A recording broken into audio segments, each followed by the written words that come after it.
definition of oh shoot. I forgot to hit the go live button. Hold on to that thought, Bill, as I introduce us as the San Carlos Computer Club. I am Scott Stimson from International Computer Solutions, and this is my daughter, Vivi. Say hi, Vivi. Hi, Vivi. That's how you can tell it's my daughter. And you guys are the San Carlos Computer Club. We meet every Tuesday at 10 o'clock. And my daughter has got a day off from school today, so she's decided to join us. And in classic fashion, we have no real agenda or organization.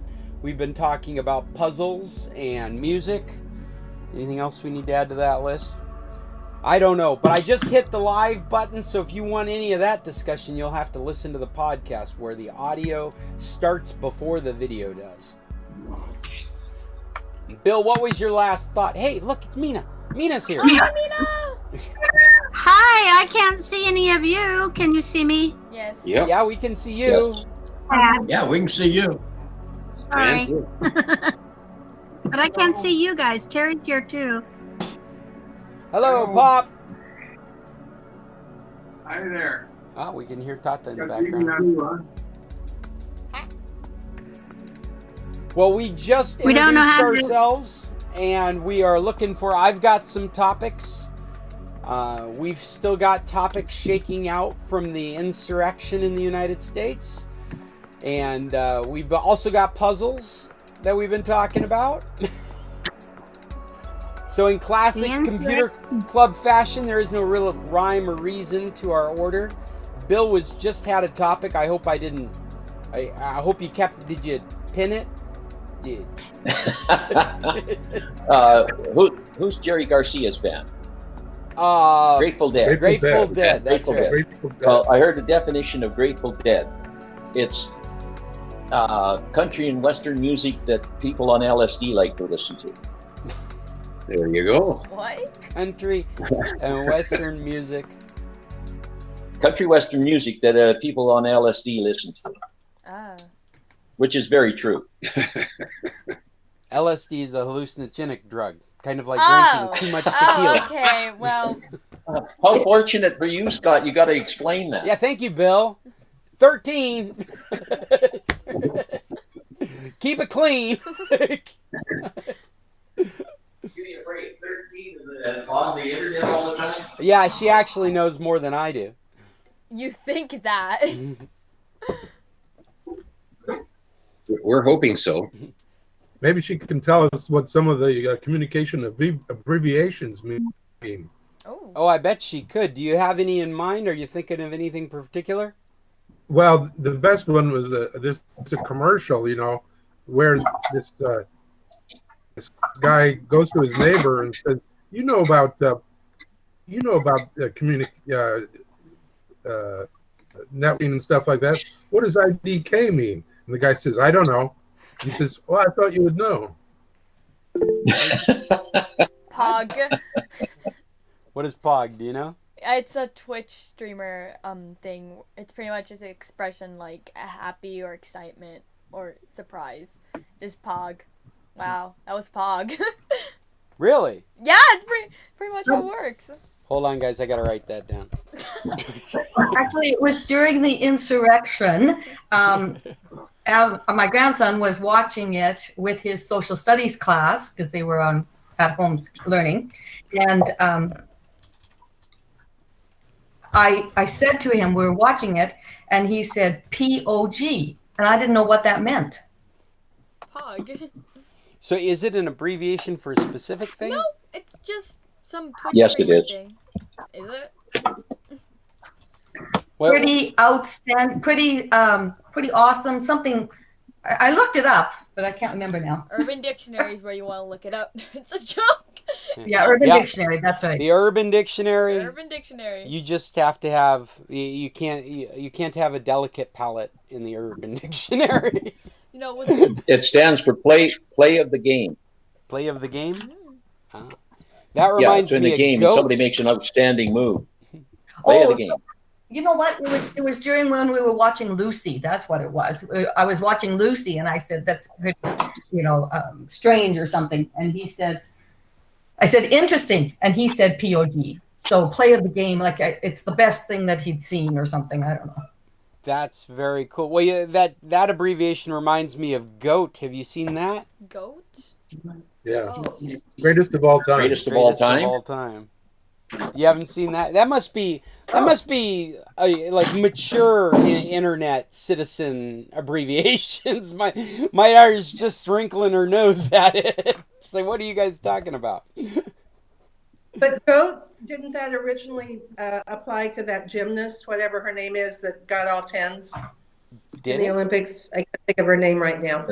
Simone. Simone, yeah. That's her name, or are you agreeing with Judy? Because that's how you agree in Spanish. Simone. Simone, no, that's her name. Simone Bale, I think it is. Yes. Bale. Exactly. She's about 4 foot nothing U.S. Gymnast that is just outstanding. I mean, She she's got 10. everywhere, all tens pretty much. Yeah. Wow. She's very good. But she's very muscular and very short, so her rotation time or effort is awesome. Mm-hmm. I've got one for you that shows up in some of my stuff. It's IMHO.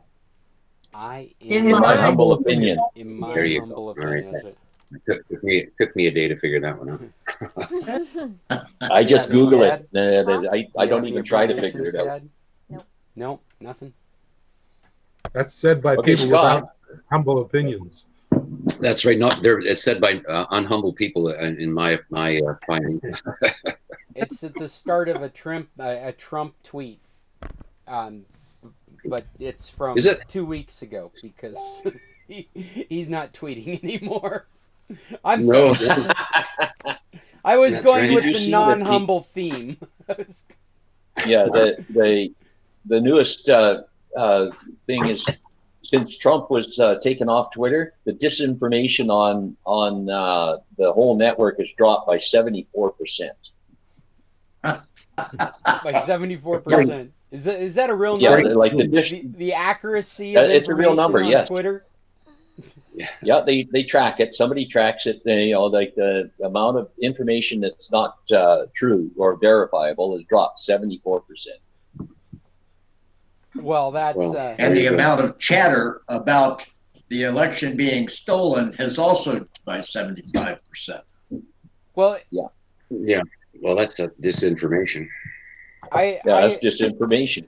Did you see that from AOC where there are these conservatives complaining that because people are getting thrown off, they've lost 30,000, 50,000 followers, and she tweeted back something like, if throwing Nazis and white supremacists off of your platform results in you losing 30 to 50,000 followers, I wouldn't be bragging about it. Yeah. Good point. Very good. Anyway, Scott, I have a topic when you get around to them. Certainly. Do we want to do topics or recommendations, or do we want to keep bashing on abbreviations? And I'm sorry, I don't mean to get into the Trump thing, but I am. I mean, last week I mentioned it to you. I am a little concerned about the idea of deplatforming and what that results in. Mm-hmm. And I feel I'm Me too. fortunate that my politics align with the people making those decisions right now. And I don't know what I'd be feeling if I didn't align with them, because it would feel...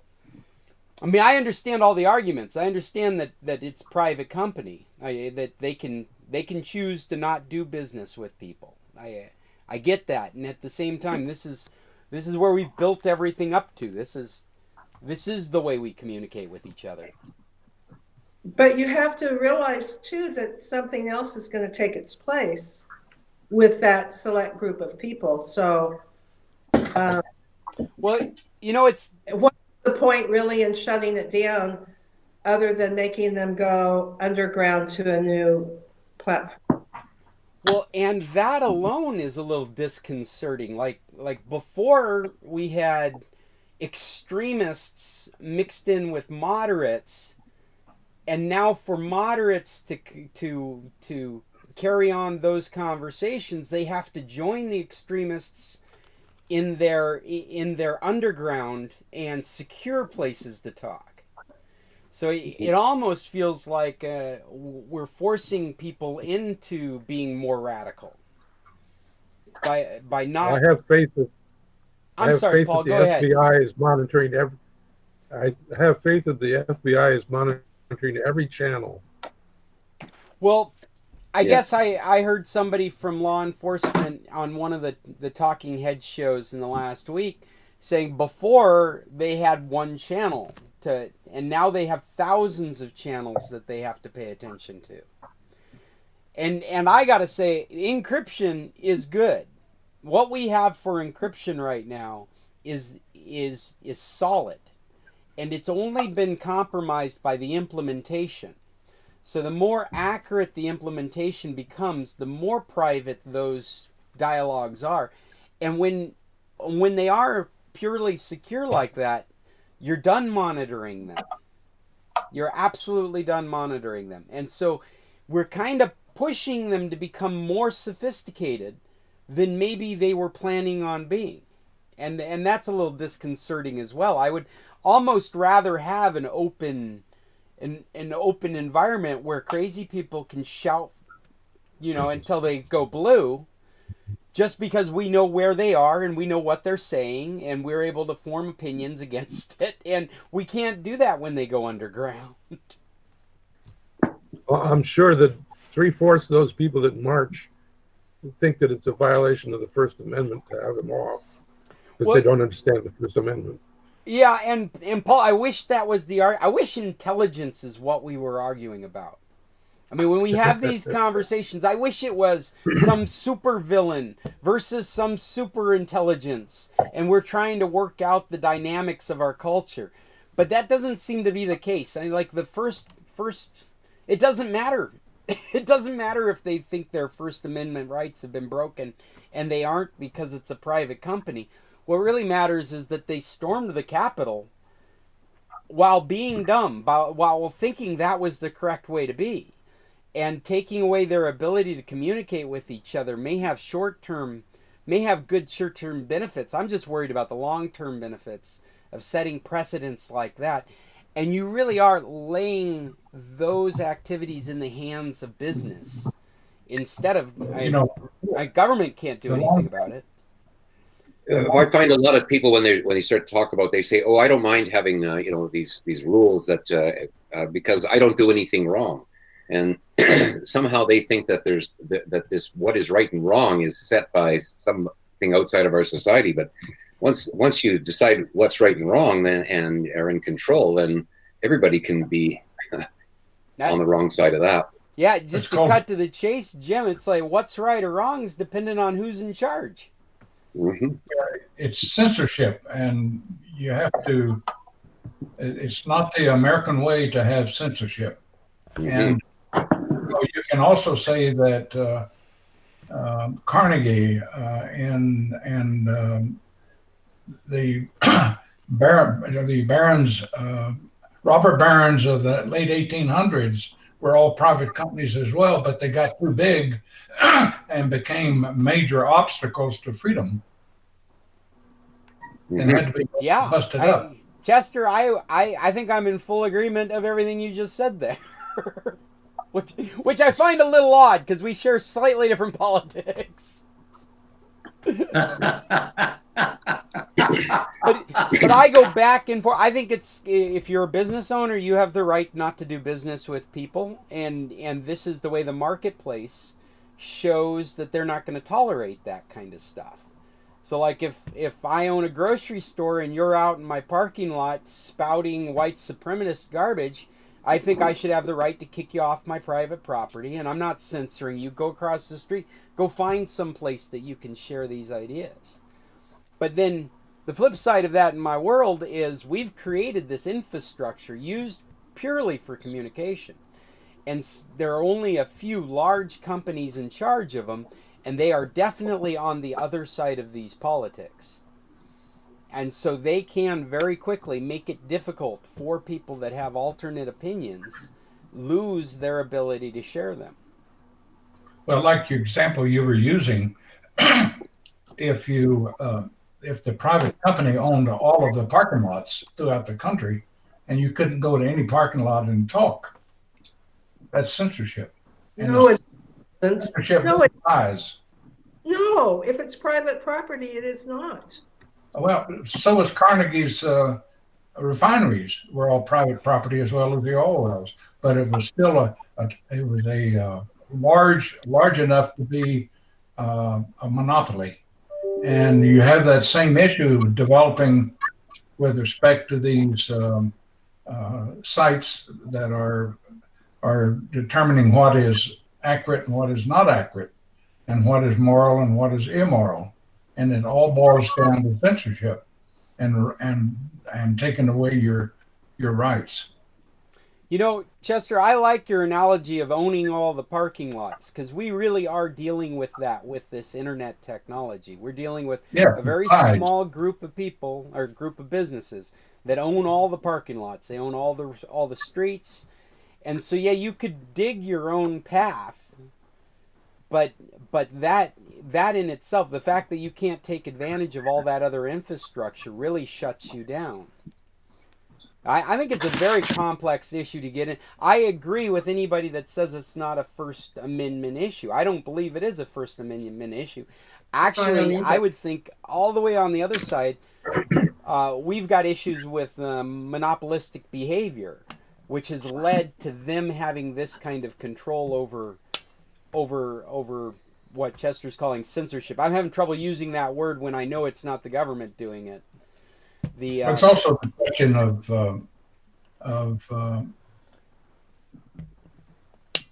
consorting and working together, which is antitrust, and there could be an antitrust issue here with all of them taking the same action at the same time. Yeah, I think so.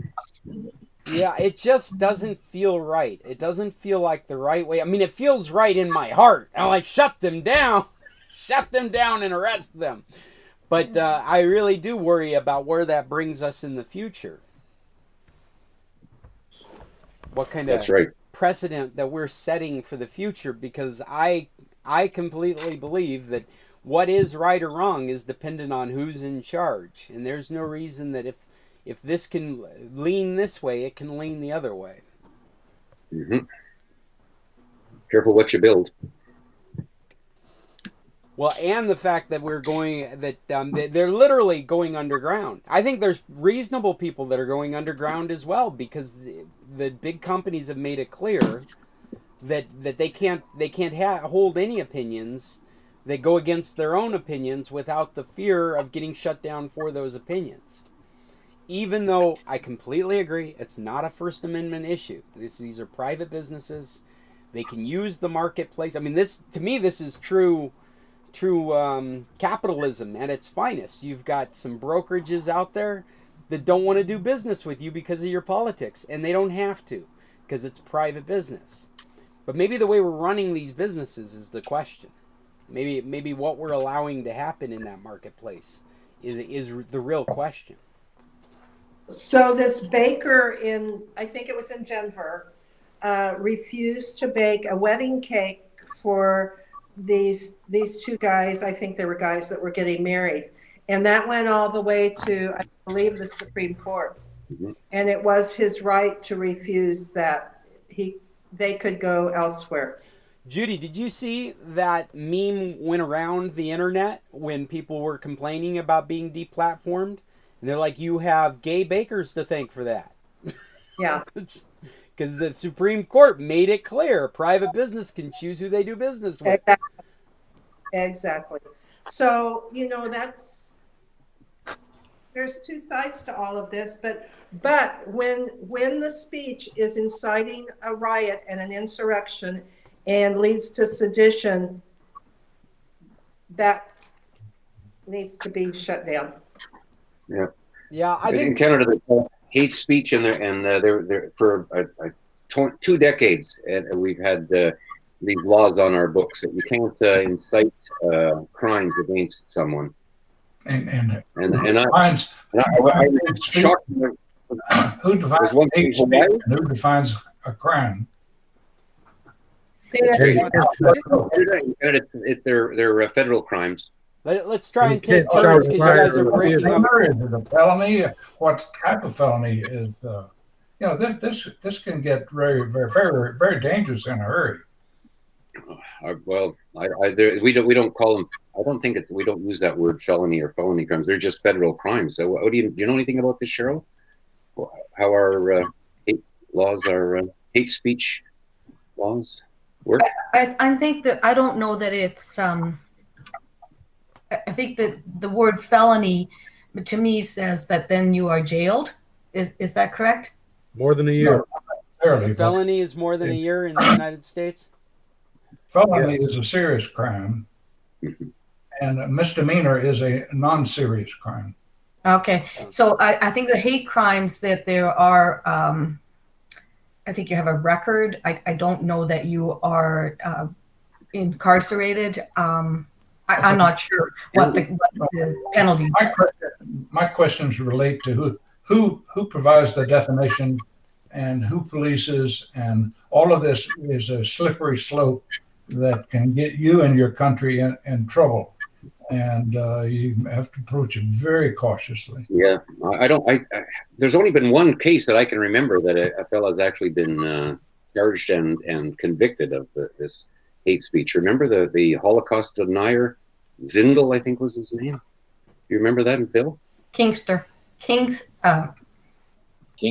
but that's another. Well, there's a two different one. No, the name's familiar, but I don't remember exactly what it was. Yeah. Anyway, it's not done very often, but it is there for. I have difficulty considering a denial of the Holocaust as a hate speech. That's just one side of the issue. And why I'm trying to point out that this stuff is very, very dangerous to deal with. And the United States is probably the freest in the world in terms of free speech. Mm-hmm.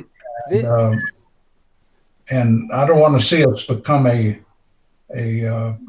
country where the government controls what you can say and where you can say it. Well, I understand that that's the way it is. One time I was in Hawaii and I was at Diamond Head, and I came down to the bottom of the hill, and there was a fellow selling T-shirts there, and he told me they were it was a fundraiser for the park, and that I would give him the money because I liked the T-shirt. I wanted to buy the one that right there. He said, "Oh no," he said, "I can't have this one. These are my samples. I've walked them all up here. We'll deliver them to your hotel room." And so give me your hotel room and stuff like this. And I thought, this is too much. Somebody giving some guy in the national park your hotel room, he dials up his friend, and guess where they are in a minute. So I backed out of it, and I went and I talked to that. I said, the guy up there who's selling that doesn't sound like a pretty good idea. And he said, she said, he has nothing to do with us. We really wish he wouldn't be there. And I said, well, then he's telling lies. He's telling people that he's doing this on your behalf. And they said, we have free speech. You can tell lies if you want here. And I was awestruck by it because it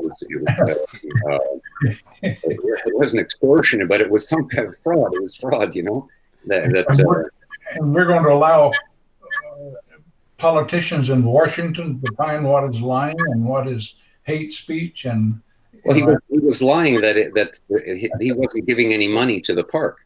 You can go on the House floor and say anything in the world that is hate, that is lying, and no repercussions whatsoever. Yeah, I know. Well, hold on. Let's not go too far off the technology path that we're supposed to be on for Computer Club, and let's bring it back to these platforms and being deplatformed. The term deplatformed now in everybody's lexicon, and I just think about how would you feel, and I haven't mulled this completely over, but instead of being kicked off Twitter, what if you were kicked off the internet?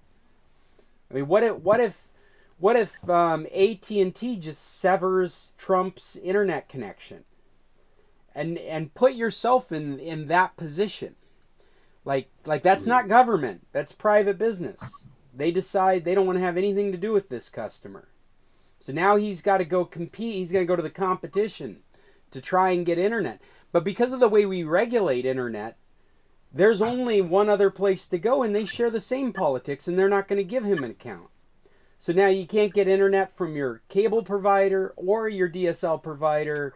What do you have left? You have Skylink that hasn't been, I mean, that's satellite, that's Elon Musk. He's probably a safe bet. He'd probably give a connection to the ex-president. Well, hello there, human. I think, like, when you say he's been kicked off Twitter and he can go find somewhere else to say his things, well, that's easy to say. But if you apply the same logic to kicking you off of, like, who's to say you haven't upset Cox Cable and they're just not going to do business with you anymore? Well, because of the way we regulate the internet infrastructure, who else do you go to for internet if Cox has decided you don't get an internet connection with them? And do they have the right to do that? If they're the only internet provider in your area, do they have the right to just decide they don't want to do business with you? Slippery slope. It just makes my skin crawl a little bit. I'm very happy to see them deplatformed. I don't like the word forever. I mean, I think that after this all went down, it made lots of sense, kind of like putting the barriers around the Capitol to shut down communication online, to everybody take a deep breath and step back and try and figure out what just happened. But this, I mean, just platform after platform after platform, thousands, tens of thousands of people losing accounts. That's a bit dystopian. It wasn't just Trump that lost the platform. No, Platform. Another good example is the young representative that led the issue in the House to block the voting, and he is writing a book, and his publisher has now denied him the right to publish his book. Fortunately, there is another publisher that he could go to and accomplish what he wanted to do. And the big publisher that denied him access to their services, what he did was totally within the law. He did not break the law. He was no misdemeanor, no. They didn't like the way he thought. They didn't like his politics, so they blocked him. Get up. And Chester, that makes perfect sense. Yeah. They're a private company. Hawley got another publisher to publish his book, or he could have self-published. Either way, he has avenues to get it out there. Okay. It's just that that particular publisher decided they didn't want to do business with him. Jim, I'm happy you made that point. I was going to make that point, but I wanted to follow it with this. There's a movement right now on the internet to make an ad hoc agreement amongst publishers to not publish a Trump manuscript. I don't know if you've seen that, but they are asking publishers to join in an agreement not to entertain a book about Trump for his benefit.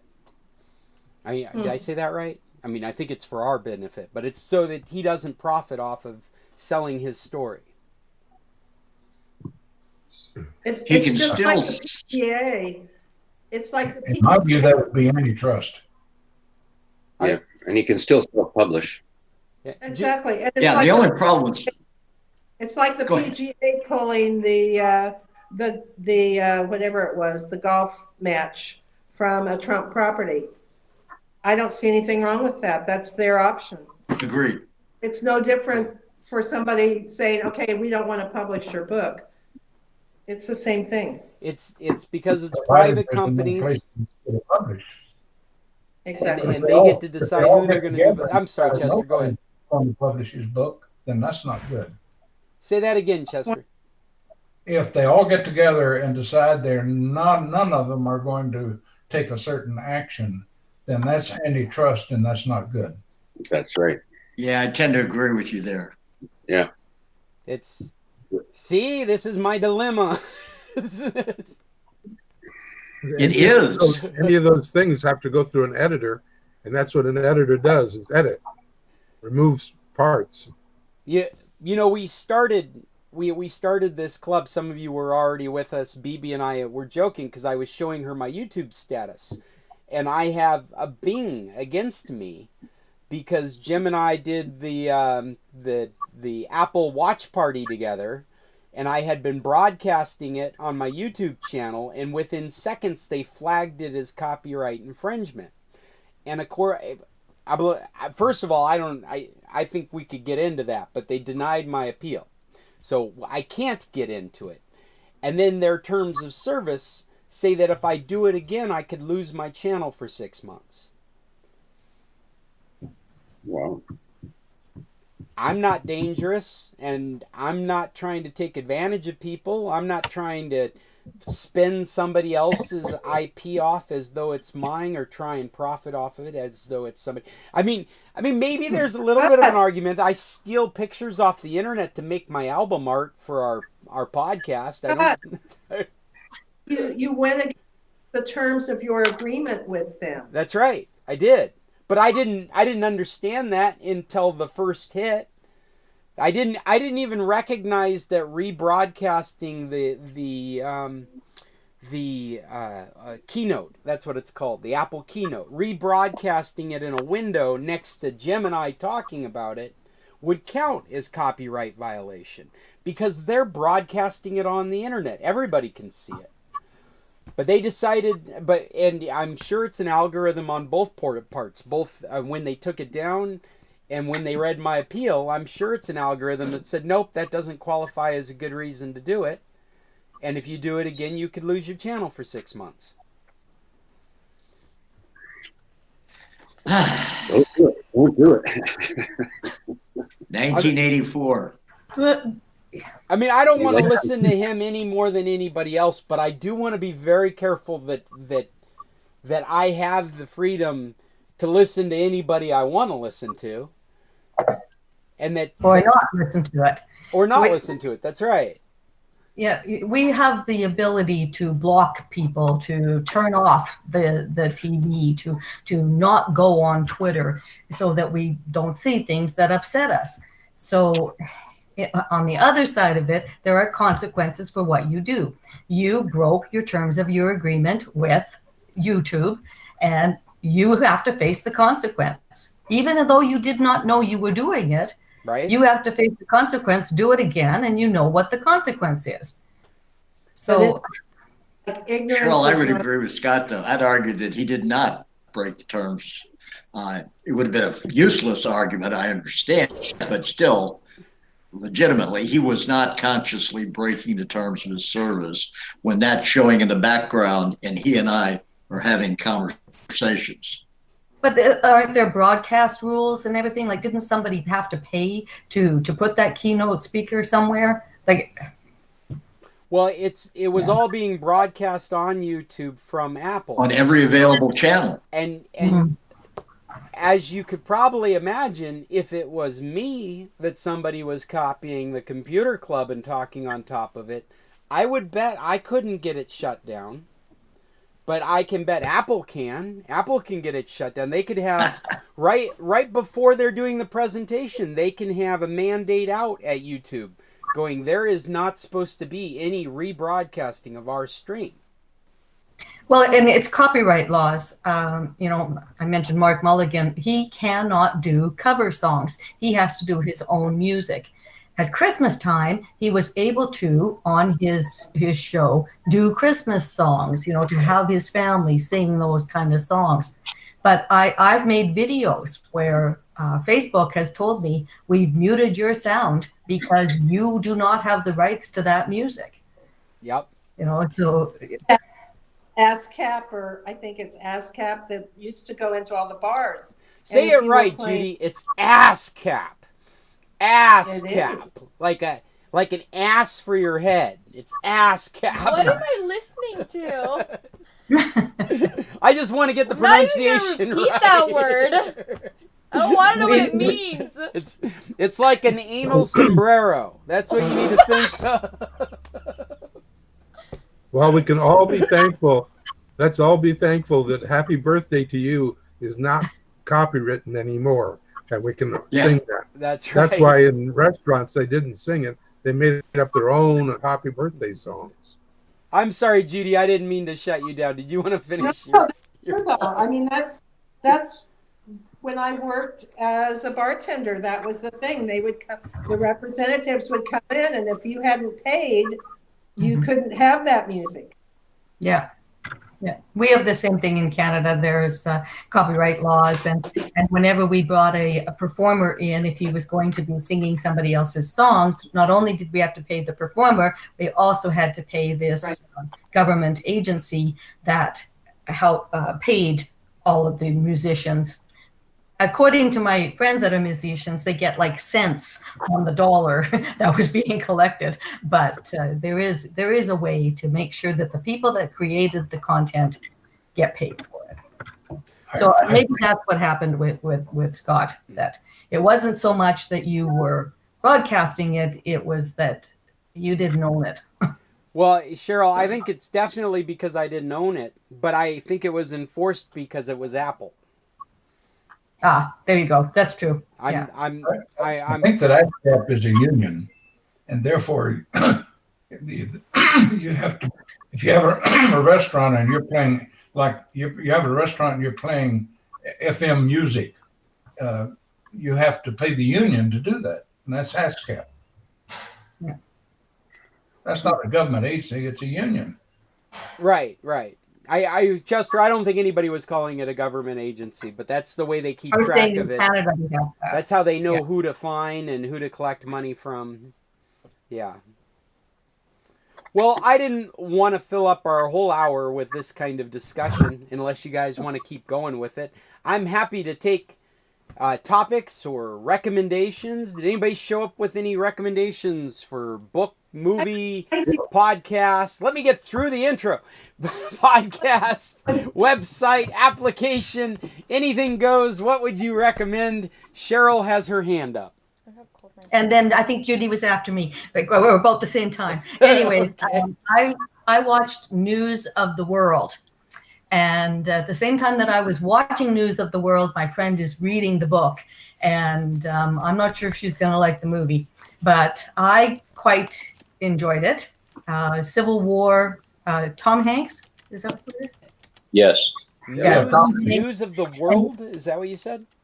News of the World. He goes around and reads the news. He's in Texas and in the Western Territory, and it's just post-Civil War.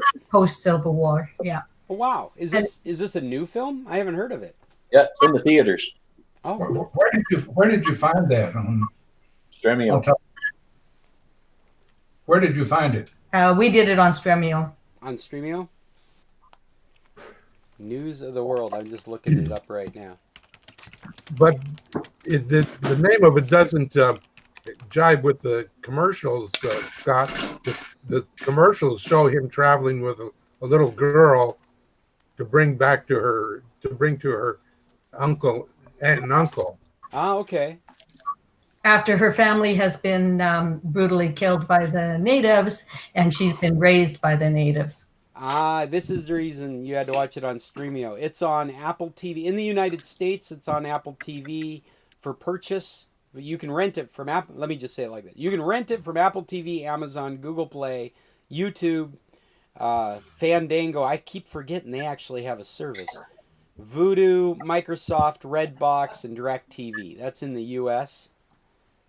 There's no listing here for Mexico, so you'd have to use Stremio. And it's almost the same cast of characters in Canada. It says Apple TV, Google Play, Microsoft Store, YouTube, some service I've never seen before. Illico?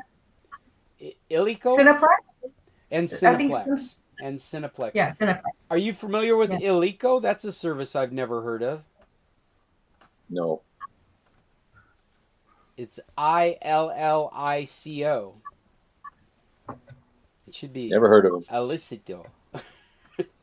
Well, yeah, I've got a feeling you'd find yourself on Stremio watching it. Yeah. Elico Web Videotron.com. Does any of that sound familiar to the Canadians? No. I've never heard of it. might be worth checking that service out. Anyway, News of the Cheryl world. liked. Oh, go ahead, Bill. Cheryl liked the movie. I didn't. I watched it. I thought it was okay.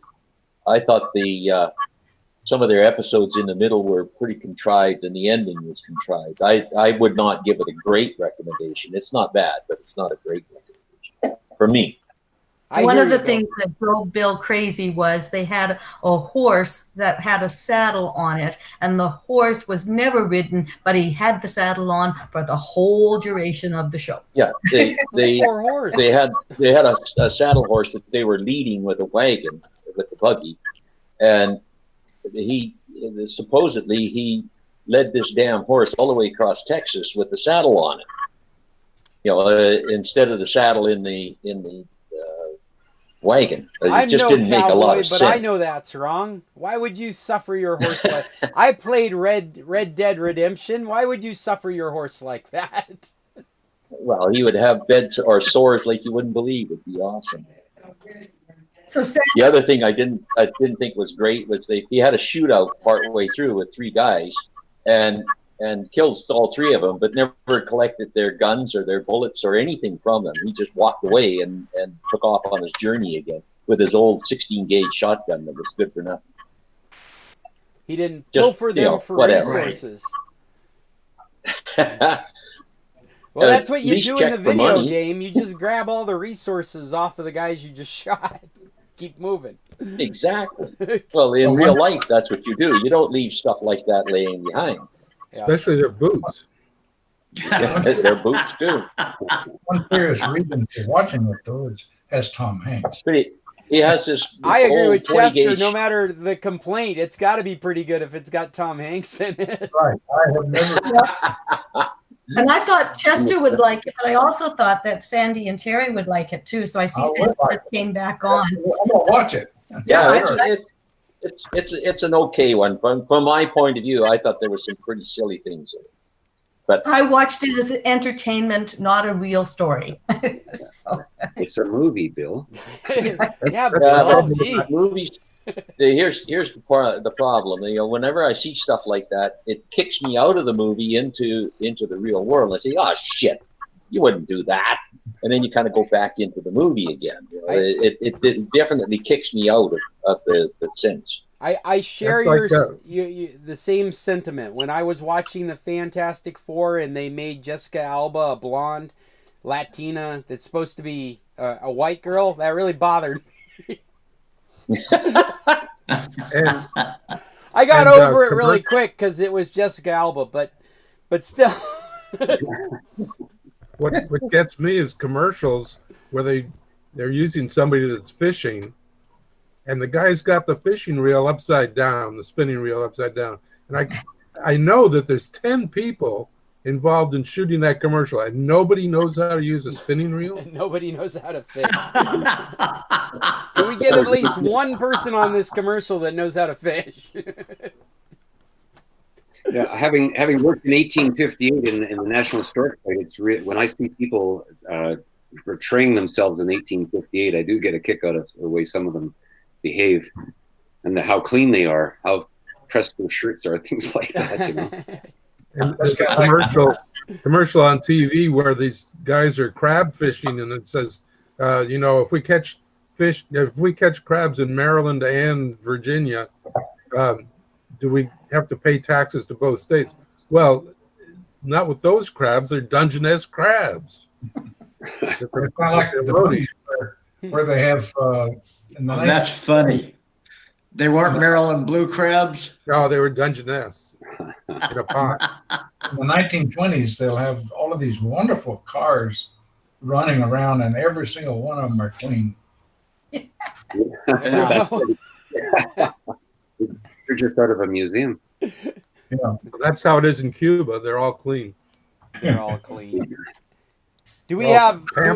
Is there anybody else that wants to bring up a recommendation? I did bring one that I meant to recommend 2 weeks ago. Judy had. Oh, Judy, go ahead, Judy. So, Good Morning America had recommended these movies, and one of them is Outside the Wire. That's on Netflix, and it's like a futuristic cyborg kind of a movie. I'm in. And it was a You had me at Cyborg. kind of. I mean, it's interesting. And then another one that they recommended was Wanda Vision, like WANDA Vision, and that's on Disney Plus. Oh, I recommend that as well. If you haven't seen that, that is so much fun. Say it again. WandaVision. Like a fish called Wanda, but WandaVision. It's kind of a play on television, and it's a play on the names of the characters because she's Wanda and he's Vision. And these are characters from the MCU and the Marvel Cinematic Universe. They are members of the Avengers. But that is not the reason you watch this show. This show is so incredibly creative, and it's taking its tune from old 1950s sitcoms like I Love Lucy and who else am I thinking of? Was that you? No. That's Jackie Gleason. Jackie Gleason. and Thank that's you. on Disney Plus. And then the other one was One Night in Miami. One Night in and that- Miami. One Night in Miami, and that's on Amazon Prime. And that's on down here. And it's about when these four, like Martin Luther King, Muhammad Ali, and I can't remember who the other two were, meet in Miami. So, Is it a documentary? no, Oh, yes, no, right, it's true. True story. but it's not a documentary. It's a dramatization of a true story. Hey, Judy, the first one you mentioned outside the, what's the last word? Wire. Outside Wire. the world. W- Wire. I found that one on Netflix, and it's in the Mexico catalog. So, Oh, that's Right. awesome. These are all great suggestions. I know what I'm going to do this week. and of course, I'm still watching Designated Survivor. I finally made it into season 2. So, Okay, we're going to check back with you and see if you make it to season 3. I know it's kind of slow going right now. Let me. I'm watching The Flight Attendant. Oh, we really enjoyed that. What do you think, Paul? I think it's really good. It's hard to follow because it's supernatural. Some of it, flashbacks and things like that that go by pretty quickly. But Wait. But Kaylee Cuoco is really good in it, and she's the executive producer of it. What are you watching it on, Paul? Netflix. The Flight What is Attendant. it? Flight attendants? The Flight Attendant. It is. It's funny because she's the hot blonde from The Big Bang Theory. Yes. The love interest, and she didn't have a lot of depth as that character, so you didn't really get to see what her skills could be. But she was insanely funny in it, and this is the only other project I can think of really that she's gone on to do, and she just does an excellent job, and it's so much more sophisticated while still playing kind of the same kind of person. Yeah, that's right. She's not prepared to face real life. Yeah, I mean, she's a drinker. She's immature. Like Paul said, she's not ready to face real life. But it's such a much more sophisticated character than the one she played in that sitcom. And it's definitely, this isn't a sitcom. It's funny, but it's like dark humor. It's yeah, it's unintentionally funny. And I I have a low tech topic for just a second. It won't take long. Do you see this? This is my Is that your friendship knife, band? my Swiss Army knife that I use for trimming my fingernails and opening Amazon packages. Oh, all right. And there's a wire tie on it. Yeah. Yeah. And I think I learned this from Juan, the Wi-Fi guy, Okay. because I watched him install my antenna, and he had a adjustable wrench in his pocket with a wire tie on it, and all he had to do is find that wire tie and pull the wrench out. and that's what I do. And so it makes it easy to find in my pocket. But also, if it falls out in the car or in my easy chair, it doesn't get lost. That wire tie stays visible. Nice. Well, that's a good That's tip. smart. My hack for the day. All right. Well, this is great. I would recommend The Flight Attendant. I would recommend WandaVision. Going back to WandaVision, again, don't think superheroes. This is a mystery comedy that's going on, and it's definitely worth looking at. My Bibiana wasn't even interested in watching it. We kind of forced her to stick around as we turned it on, and then you couldn't leave, could you? It was funny. It was so exciting. But in black and white, I suspect they're going to switch to color in the next episode. They've been playing with color in it. In the first 2 episodes have been released, and we're waiting for more episodes. So WandaVision, I'd like to recommend that as well. And there's another one that I've been watching for the last couple of weeks, and I keep forgetting to mention, and it's another one that's a book. It's a Stephen King, The Stand. And I don't know if you guys, I mean, most people are familiar with the movies. Maybe you've read the book. I'm one of those Stephen King fans that never reads the book because I don't want it to ruin the movie.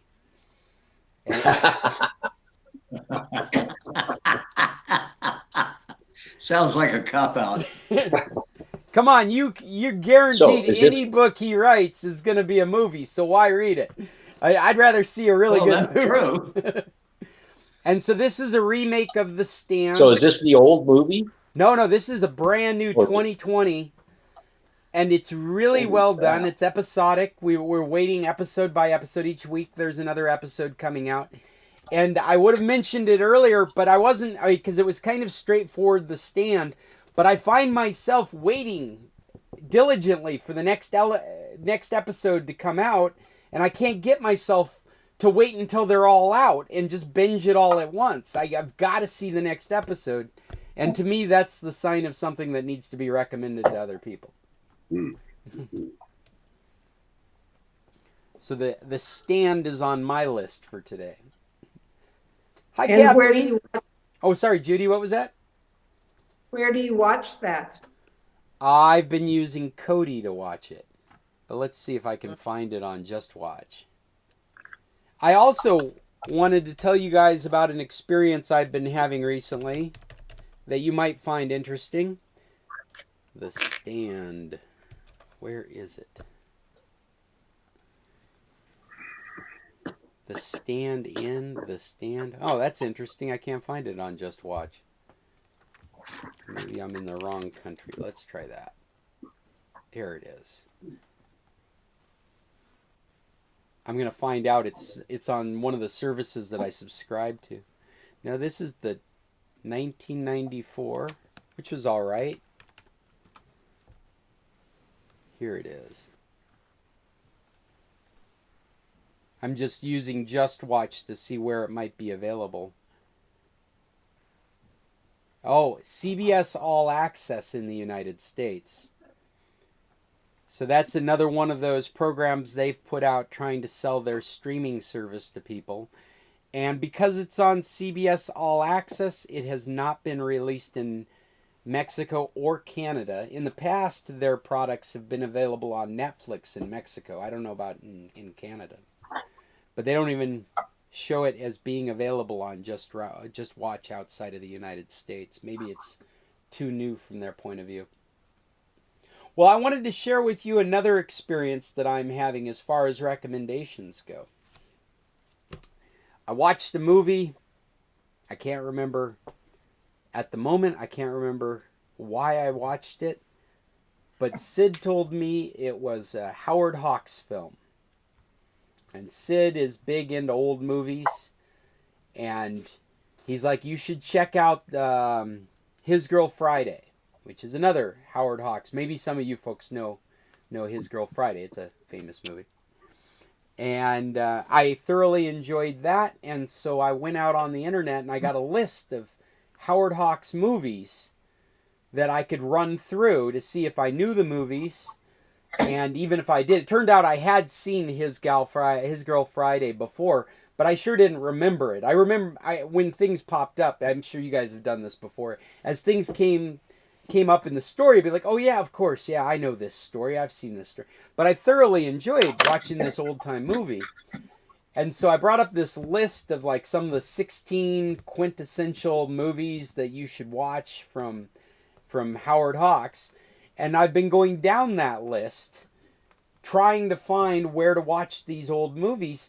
And that in itself is a real challenge. It's a real internet sleuthing game to pick out a movie you've decided you want to see that's so far out of circulation that it hasn't been really well covered on the internet. So you can't find it at Netflix or Amazon Prime or one of these services. And so you're trying to track down what service you could watch that movie from, or if it's available through Streamio or Kodi or one of. I've installed new plugins in my Kodi just so that I can look at older movies. Sometimes you find these movies on YouTube because their IP rights have run out and they're in the public domain now. So I offer that up as an entertaining activity you guys might find yourself on. Find a director or an actor. I'm sure you've done stuff like that before. But the more obscure, the more interesting it is. I've now got a collection of black and white movies under my belt. I've found that I find it very interesting that I can put one of these movies in the background and work beside it and follow the plot and enjoy it. It's not as intensely visual as so many movies that we get now. And it doesn't draw my attention any more than dialogue, and I'm able to do other work on my computer right beside it. Of that, I recommend His Girl Friday. It was a great movie. What else did I watch? I should have wrote it down. I don't have it in front of me. There was a couple of... Oh, I watched the original Scarface. 1932 Scarface. I think that's a Bogart movie, if I remember right. Scott. Yes, sir. Scott, His Girl Friday, Rosalind Russell, is it? I think so, yeah. I'm trying to bring up this list I've been going off of. Yeah, it's on Streamio. It shows up. On Streamio. Yeah, and I just searched Howard Hawk, and I got Gentlemen Prefer Blondes, His Girl Friday, the Thing, Supernatural or Natural. That's what got me. There's all kinds of them. Is my friend Justin recommended we were in a conversation about movies, and Justin says, "Hey, what's the original version of The Thing?" The John Carpenter. We were talking about John Carpenter films, and if you haven't seen the John Carpenter Thing, it's an awesome movie to watch. It's really well done. In a classic John Carpenter fashion, it's low budget and beautiful, pulpy, sci-fi kind of stuff. But Justin's like, what was the original? And we found it was The Thing from Another Planet from Howard Hawks. And Sid was telling me that that's an unusual movie for him because he normally does romantic comedies. And so I brought it. Another one that I saw recently is I think it's Cary Grant. I was a war bride. I think that's what it was called. Does that sound right? There's one, John Wayne, Rio Bravo. Yeah, he did some John Wayne movies. In fact, it was funny because Sid's a real big John Wayne fan. So I suspect that's the reason he's so aware of Howard Hawks. And I suspect that's also the reason he didn't mention any of the John Wayne movies to me, or I wouldn't have done this. Because I'm just not a cowboy fan, and he knows that. And so he mentions these other obscure movies to me. Scott. I was a male war bride. Yeah, I was a male war bride, if I remember right. I was. Yep, that's it. All of these are on Stremio. Well, what you'll Scott? find, Bill, Mom, just say what you'll find though is maybe they're not. They'll streaming will pull up resources, but the resources are so lacked that you may not be able to watch it on Streamio. It might not play. It might not play because there's only one copy of out there on a obscure server that at the moment you may not be able to get to. Mom, you had a question? Yes, I'm wanting to know, you say Hawks is the last name of the director? Howard Hawks. Is he any relation to Ethan Hawks? Not that I'm aware of. Oh, okay. And the movie The Thing, I remember seeing that in Tillamook in a little old cold theater there, being scared to death. I really enjoyed The Thing that I like John Carpenter films. He's got some really bad ones too, but you can always tell when you're in a John Carpenter film. The music, the framing, it's very much a stylistic choice with him. He does his own music. That's the reason you can recognize it from the music. He's a composer as well, which when you're talking about B horror movies doesn't really register on anybody's charts, but he's done most of the music for all his movies. We're mixing up John Carpenter and Howard Hawks right now, but I offer it up as an activity for you guys sequestered in your house under quarantine, looking for activities. Find some obscure, or well-regarded writer, author, an author or director or actor, and pursue their bibliography or their discography or whatever it might be, their filmography. Scott, I've got another movie that's kind of interesting, totally different from what you're talking about. It's called Three Identical Strangers. It's on Amazon Prime, and it's a story on nature versus nurture. Very compelling. Ooh. Nature. It's a documentary. It's a documentary? It is. Just on the surface, it sounds like they took triplets and screwed with them. Well, not just triplets. As the study goes on, it's beyond that, but it's called Three Identical Strangers. Three Identical Strangers. Nature. It's locked. The rest of the study is locked in a vault at Yale until 1966. But someone working in the organization was able to reveal enough. Actually, it was a journalist, and was able to reveal enough, put enough newspaper articles together that were very, very compelling, and made a documentary out of it. It was pretty interesting. Not sci-fi though, for you all. So, did you say that they've been doing research since 1966, or their research is sequestered? Excuse me, it's 2066. The research is locked in a vault. Okay.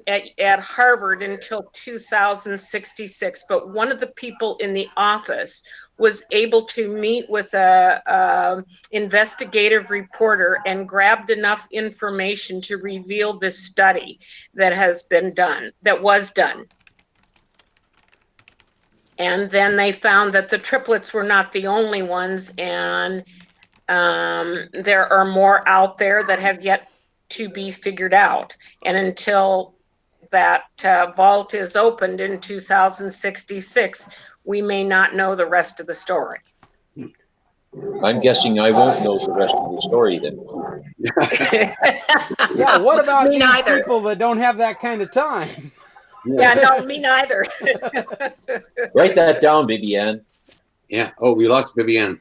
I was lost way long ago. Viviana, you're going to have to be in charge of finding the rest of the story in 2066. What story? There is a story? I was Don't worry, to it'll all friends become about clear. touching grass.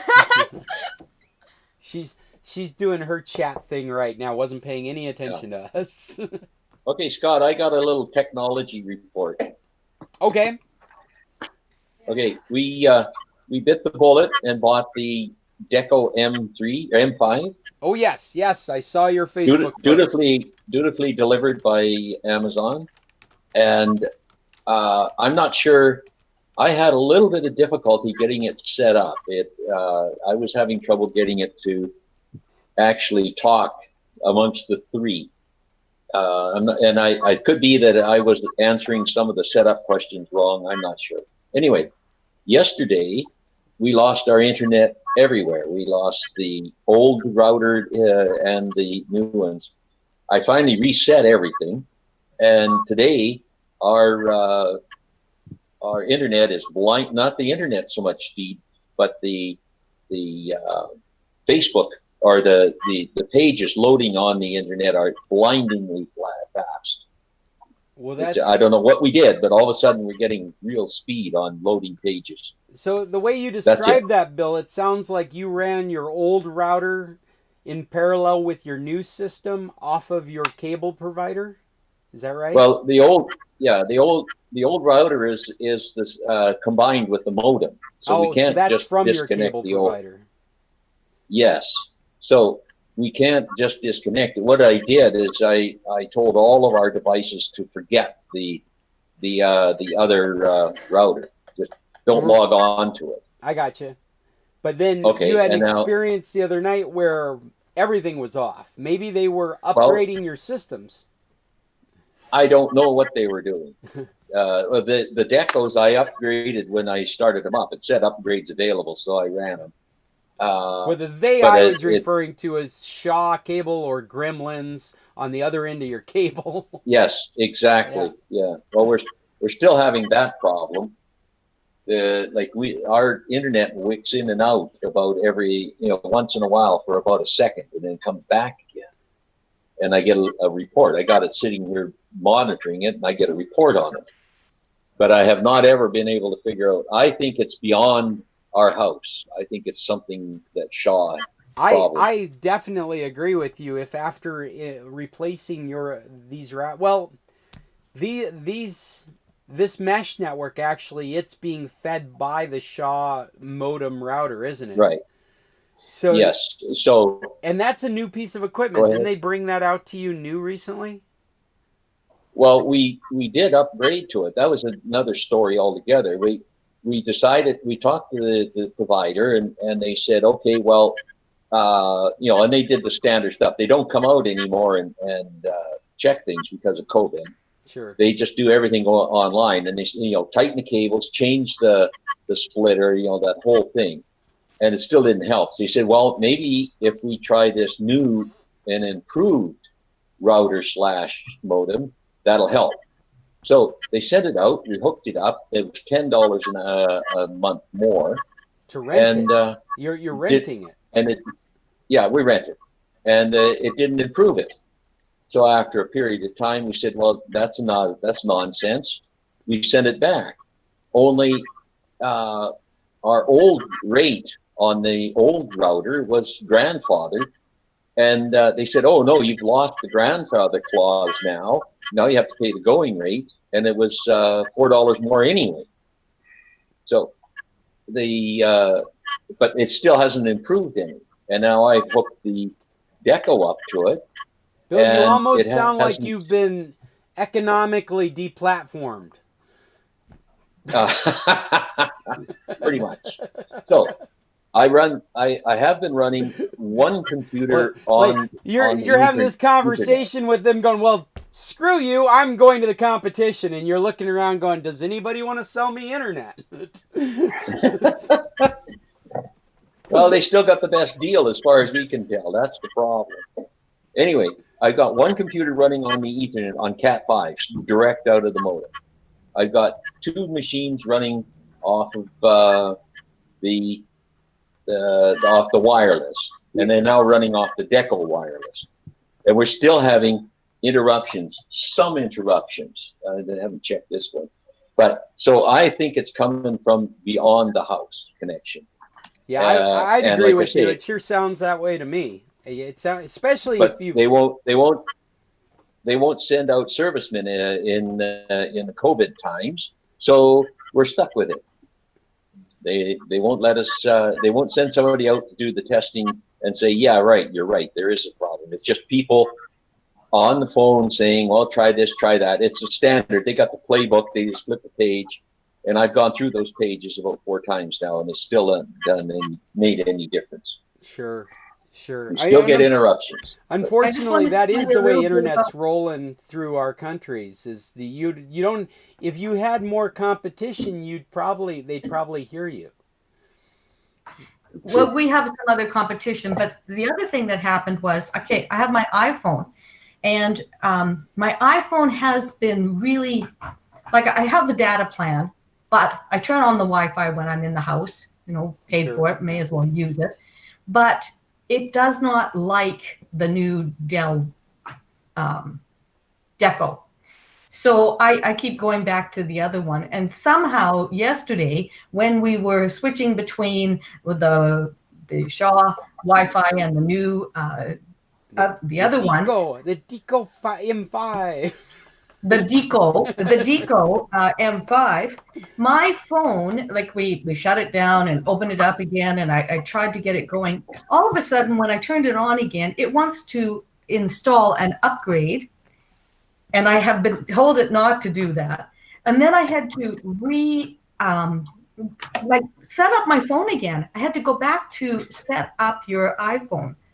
It was ridiculous. It was around and around and around, and it looks like they did not upgrade to the 14. I still have the old 13.51, whatever, but it was crazy yesterday with trying to get it to just hook up to the internet, and it telling me that it needed to go back and do all kinds of things. It was a strange experience.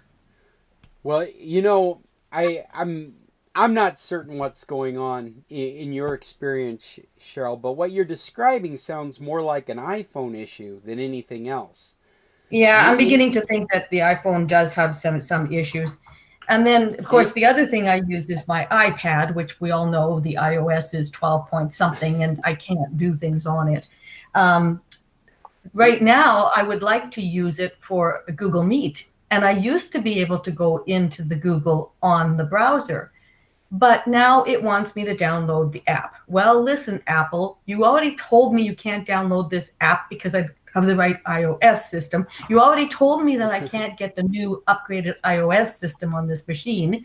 So it's, back to what we've said about these old iPads. I'm going to have to find another use for it besides paperweight. Yeah, I posted those links in our previous meeting about how to use an iPad, and maybe it is now the smartest picture frame you own. Well, it's too bad because, I bought it for FaceTime. When I bought it, that was the thing. The kids had iPhones and we didn't. And, I'm using it for different stuff now, but it's the most convenient because you pick it up and you go. Sure. And I can't even screen mirror and send it up to the TV because it's only will do that to Apple TV. And yeah. That's right. Unfortunate. Now, the other side of all that is their latest iPad is such an easy purchase if you're an iPad person. If you're a tablet person, that price and that computer, it's stronger than any computer that I can touch right now. That A12 chip that they have in that base model, that $329 model, it supports 32 gigs. You can get 128 gigs for $100 more, and that's what I would buy if I needed a tablet. I would buy the 429 version of the iPad because it just works. So what is it? It's the iPad what? It's just the iPad. They've narrowed their line down to the iPad and the iPad Pro. I don't think there's an iPad Air anymore. I think it's iPad and iPad Pro. And the iPad is distinguished between storage space. So they have one for $329 that has 32 gigabytes of space. And then they have another one for $100 more that has 128 gigabytes of space. Now there's actually 2 other iPads in that line. and those have a cell modem. So if you feel like you want always connected with a cell network contract, then you can pay $50 more in either of those. Is it 50? No, it's $70 more. It's $399 versus $329, or $499 versus $429. To have. So I have a question before you pass off the cell modem part. Okay, go ahead. What does that do? Well, it allows you the opportunity to purchase a monthly plan from your cell provider to give internet to that device. So anywhere you could use a cell phone, you could use that device on the internet. I don't recommend it. I think that $70 is better spent in your pocket on something else. I do, however, recommend the $100 upgrade in the storage space. I think the 32 gigabyte model is there so that there's something to upgrade from. It's to have a low-end price point that you can compare against. But because you can't upgrade the storage in these devices, it's kind of a no-brainer to pay the extra $100 and have the 128 gigs for that tablet. And what's the difference between just the iPad and the iPad Pro? Well, there's a lot of differences. I can't go into it. I'd have to get a chart out. But it includes a more up-to-date processor. Like I said, this one has the A12 in it, but I think we're up to the A14 now, which offers quite a bit more flexibility. It is the faster graphics, faster processor, more RAM. I think you can get up to 512. I think you might be able to get a terabyte now. I'd have to look at it. But the Pro is a very beefy tablet that competes against computers, just desktop computers. The iPad doesn't quite go that far, but if you've got like my computer's 3 years old, that iPad is comparable in processing power to my 3 or 4 year old laptop in a tablet The iPad form. Pro is? The iPad, the base model iPad. What I'm saying is that it's got a lot of power for that price. And it has the features now that you can use an Apple Pencil with it. Whereas the iPad, you never used to be able to use the pencil. You had to get the Pro if you wanted to do sketching and draw things like that with the touch screen. But now that's available on the base unit. Scott, couldn't we solve the internet connectivity with the base model iPad simply by tethering to your phone? Well, you could if that's what you wanted to do. And that's actually my point, is that we live in a world where Wi-Fi is everywhere. And so whether you brought the Wi-Fi with your cell phone or you're just sitting in a restaurant with Wi-Fi, it is so abundant everywhere you go that there's no reason to spend that extra $70 on a cell modem. That, keep in mind, the cell modem is going to fall out of date at some point as well. You're buying the option to buy more.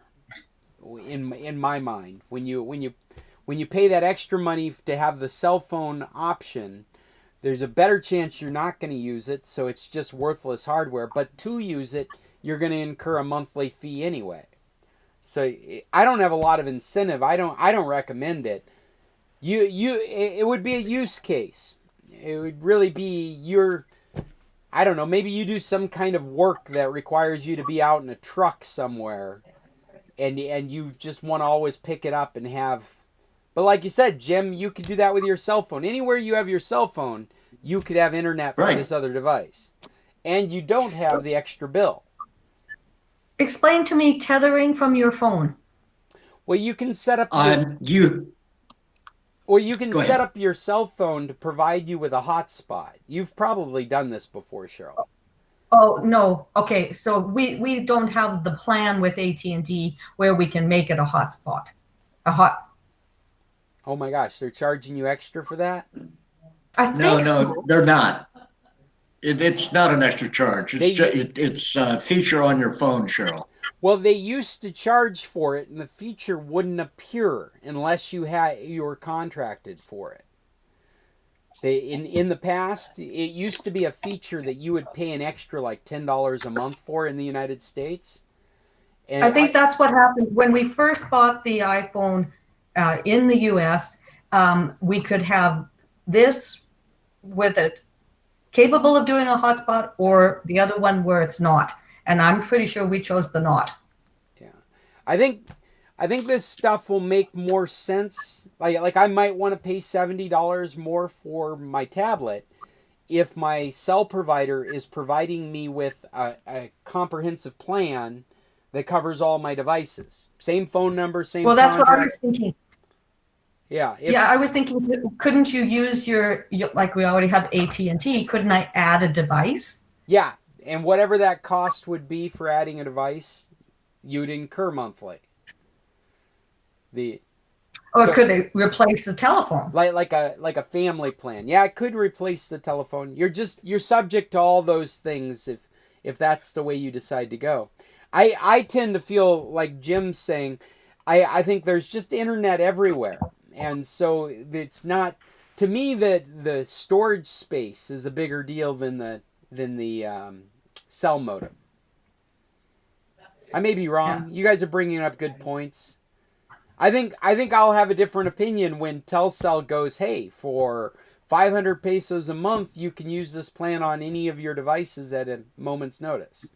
So I get like a SIM card for my tablet, a SIM card for my phone, a SIM card for my smartwatch, and they just all flow on the same plan. I think I might be more interested in that $70 bump.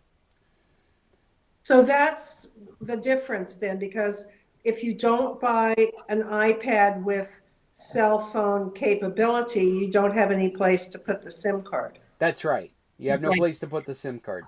But at the same time, they haven't done it yet with the iPads, but what they've done with the iPhones is they've made them dual SIM.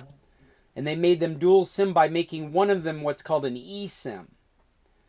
And so you can put your main service on the eSIM, and then you have a SIM tray for a secondary service.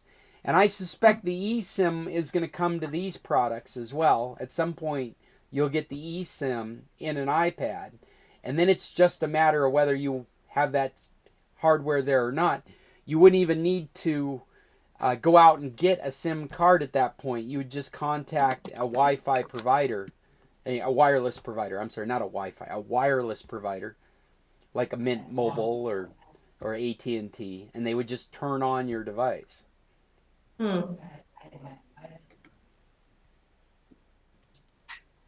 Anyway, I love where we are right now with tablets, because anytime somebody asks me to recommend a tablet, I can just recommend the iPad base unit, because it is so much more tablet than all this other junk that's out there.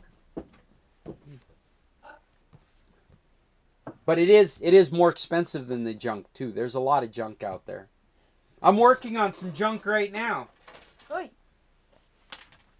Here's an interesting story for Computer Club. This right here. This is a Irulu tablet. IRULU. If you come across one of these, don't buy them. Mostly because the company doesn't exist anymore. So if you're coming across it, somebody's getting rid of it, you're the sucker buying it.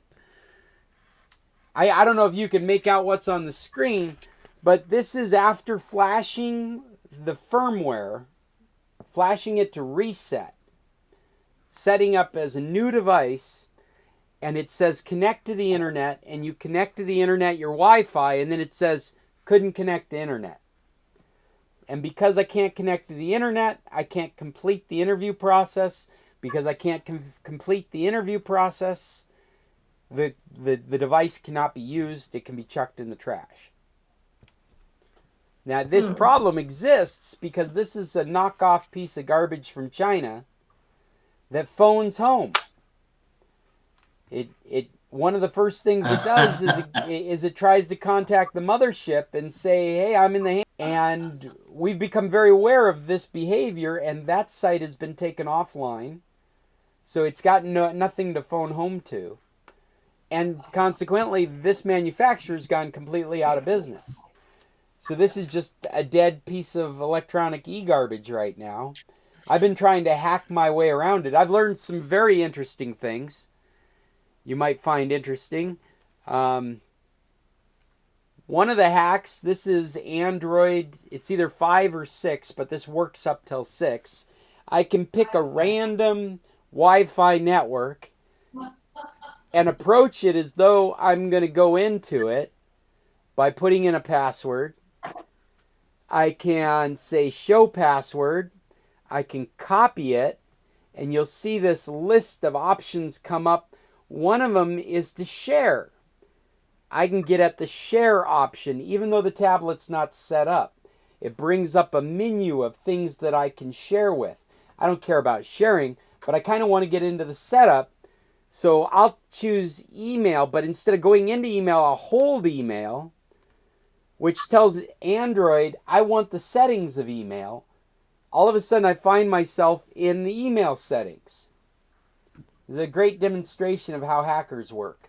I just compromised the setup interview and got into the settings for the email application. From here, I know I'm whizzing through this. This took me hours to figure out, and instructions online. So if you're impressed, be impressed with my research. None of this existed in my brain until a week ago.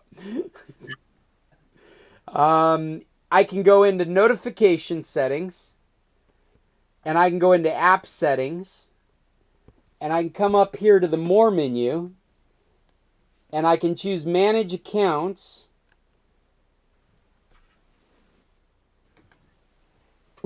Give it a second. Loading. Oh, wait. No, somehow I ended up in help. Hold on a second. While my daughter plays the Wii I'm going to start playing the Kahoot theme song as we wait. Here we go. Oh, okay. Dang it. Go into manage accounts. It says you're about to go to the settings app where you can add and remove accounts. Continue. Now I'm in Android settings. So I've got full control over the settings. I still can't get this thing to work, but I am able to do some stuff. I am online. What's the next thing I could do with this? Oh, I can go into while I've been chatting with you folks. I don't know if you saw me do a little dance earlier, but my smartwatch has told me twice to stand up and do some movements. Vivi was laughing at me, so Go do some movements! Do the conga dance for us! I'm making my watch happy. Your happy dance. My happy dance.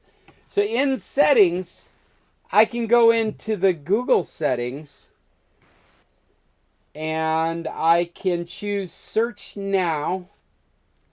This is for setting up the search now stuff, but that's not what I'm using it for. I'm using it to compromise the device. And I can go into now cards, which we don't care about, and I can turn it on. And at that point, it wants me to set up Google, and I'll say no thanks. And it's left me with the Google Assistant. So now I'm in the Google Assistant. I can do searches. If I'm still connected. Oh, you know what? I might not be. Oh, I am connected to the internet. All without being set up, simply because I was able to get in that first little security breach at the setup interview, follow it to the other security breach in the email settings, follow that security breach into the setup, and then follow that security breach into the Google settings that lead me to this by accident, which Google never intended for anybody to be able to do. Now I learned very clever. I learned all that because I was trying to install an app that would allow me to remove the setup interview. And so here mucking around for 2 days, finally achieve all that success, and the app won't won't do what it's supposed to do. So I'm back at square one again. I mean, I've definitely, yeah. Oh, here's another thing that I learned. This particular model has a file manager installed in it, a third-party file manager installed in it called ES File Manager, and I can't start applications on this tablet. That's why it took me so long to get into the Google Assistant. But because ES File Explorer is installed on it, and the Google Assistant searches its local list of apps, then I can get it to show up and be available, and I can start the file manager. And so now I can see all the information that's on the device. So this is Scott's demonstration of hacking a knockoff Chinese tablet. None of this has helped me, though. The thing still isn't ready to be handed to a consumer to use. But it's a pretty clear demonstration of using security compromises that can be used and the kind of security problems that these developers are dealing with.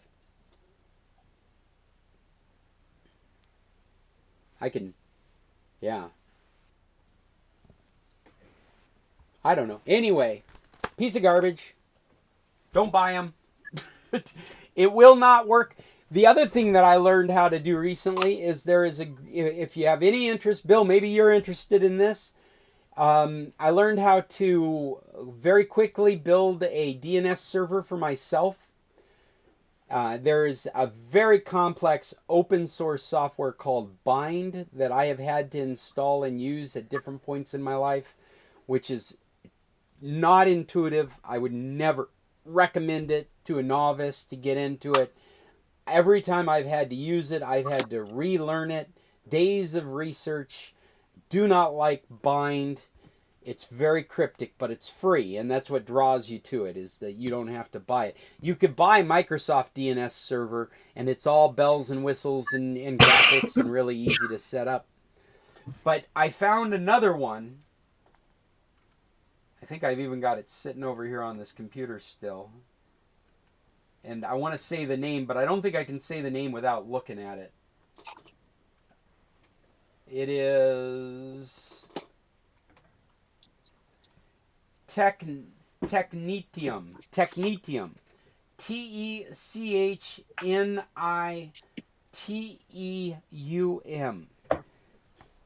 And this is a DNS server that you can install in a Windows machine or a Linux machine or a Macintosh. It's got a graphic front end to it. Let's see if we can look at this screen over here. And right now, I don't have... Let me see if I can get some of the results. Yeah, there's some results. This is the client that I was just showing you guys. This is the tablet I was working on. That's its IP address. And this down here is a list of every site that it's trying to look up while it's telling me it's not connected to the internet. So it successfully went out and touched all these, except for this one. That's the Chinese site that was taken down for hacking, which is embedded in this tablet, which is another reason you would never buy this tablet. But look at this, a whole list of things this tablet is trying to do without you touching anything in it. So a DNS server you can set up for yourself. You could watch where your web pages go. It might be a fascinating project for somebody that's, quarantined in their house looking for activities. You can set it up on a computer. You can point your computer to it as your DNS. Or you could point your router to your computer as your DNS, and everything that goes through your router would go to that DNS to look up your addresses. Anyway, I learned how to do that because I wanted to see where the tablet was trying to phone home to and try and spoof that, which I did all that successfully, but it still didn't fix the tablet. So, in a nutshell, cheap Chinese tablets, nobody should buy them. Cheap Chinese tablet. That's right. Where did you actually get it? Well, it belongs to a customer. Oh. Yeah, I got it from Nina Sony because she needed some help trying to sort out what was going on. And it's become very clear what's going on. There is a whole slew of these kinds of devices out there in the marketplace that phone home, and their home has been shut off, and so these tablets can't set themselves up again.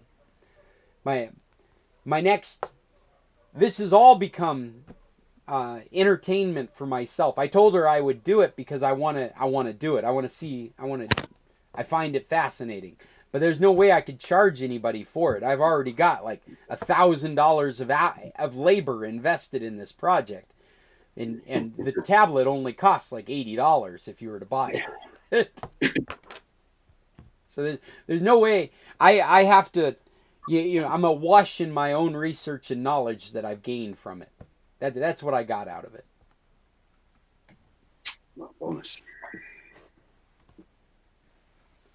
I'm texting Broadwin, and I was sending her pictures of these like two like really popular birds, where it's like this really colorful and like bright bird, and then there's like black and white goth bird who are like in a relationship, and I was texting her, and she sent me this at the same time I sent her this, and I go, ooh, yummy, and I'm like, wait, not the birds, not the birds, not the birds. The yummy was the ice cream she sent you. Yeah, not the birds. Well, do we have any other topics that we should bring up? Oh, Bill, I just want to make sure you still recommend the M5. You and Cheryl are happy with that? So far, we've only had it for about 5 days, but yeah, I think so. It didn't solve the problem I'm trying to solve, where the internet, but it gave me more information, and we have really fast internet, it seems, across the house at the moment.